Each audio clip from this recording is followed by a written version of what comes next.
श्रीरामपूरचे तहसीलदार मिलिंद वाघ यांच्या आदेशान्वये गौण खनिज भरारी पथक श्रीरामपूर ग्रामीण पोलिसांच्या फौजफाट्यासह मातुलठाण नायगाव येथील गोदावरी नदीपात्राच्या परिसरात अवैध वाळू वाहतुकीवर कारवाई करण्याकामी कर्तव्यावर असताना विना नंबरचा विटकरी रंगाचा वाळू भरलेला डंपर आणि MH16T9786 क्रमांकाचा वाळू भरलेला डंपर अवैधरित्या वाळू वाहतूक करताना पथकाला मिळून आल्यानं त्यावर कायदेशीर कारवाई करत असताना रस्त्यामध्ये फिर्यादी यांच्या ओळखीचे ज्ञानेश्वर उर्फ माऊली किसन जाधव राहणार शिरसगाव, विकी जयराम लुंड राहणार टाकळीभान, महेश सुरेश साठे, गणेश ज्ञानेश्वर सातपुते राहणार तीनवाडी हारेगाव, लांब केस असलेला एक तरुण पूर्ण नाव गाव माहिती नाही आणि बबन जाधव राहणार शिरसगाव त्याच्यासोबत आणखी 30 ते 35 इतर अनोळखी इसमांनी संगनमत करून चारचाकी वाहनांनी मोटरसायकली घेऊन आले आणि शासकीय कामात अडथळा निर्माण केला।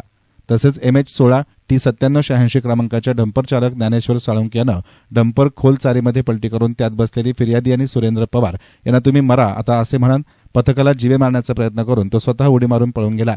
तसेच जमलेल्या लोकांनी पथकातील कर्मचारी आणि पोलीस प्रशासनाच्या गाडीवर दगडफेक केली। पोलीस वाहनाच्या गाडीच्या काचा फोडल्या आहेत। या वेळेची संधी साधत विना नंबरचा डंपर चालक विशाल अशोक बिहरे यानं त्यातील वाळू जागेवर खाली करून डंपर पळवून नेला अशा आशयाची फिर्याद ग्राम महसूल अधिकारी अशोक रामचंद्र थोरात यांनी ग्रामीण पोलीस ठाण्यामध्ये दिली आहे। वाळू तस्करांची वाढलेली मुजोरी ही महसूल प्रशासनासह पोलीस प्रशासनाला डोकेदुखी ठरत असल्याचं दिसून येत आहे। आज दिनांक 29/1/2025 रोजी रात्रीच्या वेळेस अवैध वाळू उत्खननावर चोरट्यांवर कारवाई करण्यासाठी महसूल विभाग व पोलीस पथक यांनी स्वतंत्र पथक नेमलेलं होतं। सदर पथकाने रात्री 1:30 वाजे सुमारास नायगाव मातुलठाण परिसरात 2 डंपर वाळूचे पकडलेत।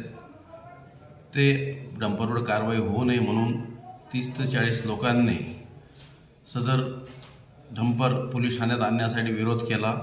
ते विरोध करत असताना पोलिसांनी गाडी तिथे पोहोचली आणि ते लोक तिथे पळून गेले। त्यानंतर ते डंपर आणि वाळूचे 2 आरोपी अशी घेऊन येत असताना रस्त्यात एका चालकाने कॅनॉलमध्ये डंपरवर पलटी केला। त्याच्यामुळे 2 महसूलचे कर्मचारी आणि 1 पोलीस कर्मचारी जखमी झालेला आहे। पोलीस वाहनाचं काच फोडलेली आहे। सदर आरोपींवर खुनाचा प्रयत्न म्हणून गुन्हा दाखल करण्यात आलेला असून आरोपींचा शोध चालू आहे, तपास चालू आहे। एसनान मीडियासाठी प्रतिनिधी युनुस इनामदार, श्रीरामपूर।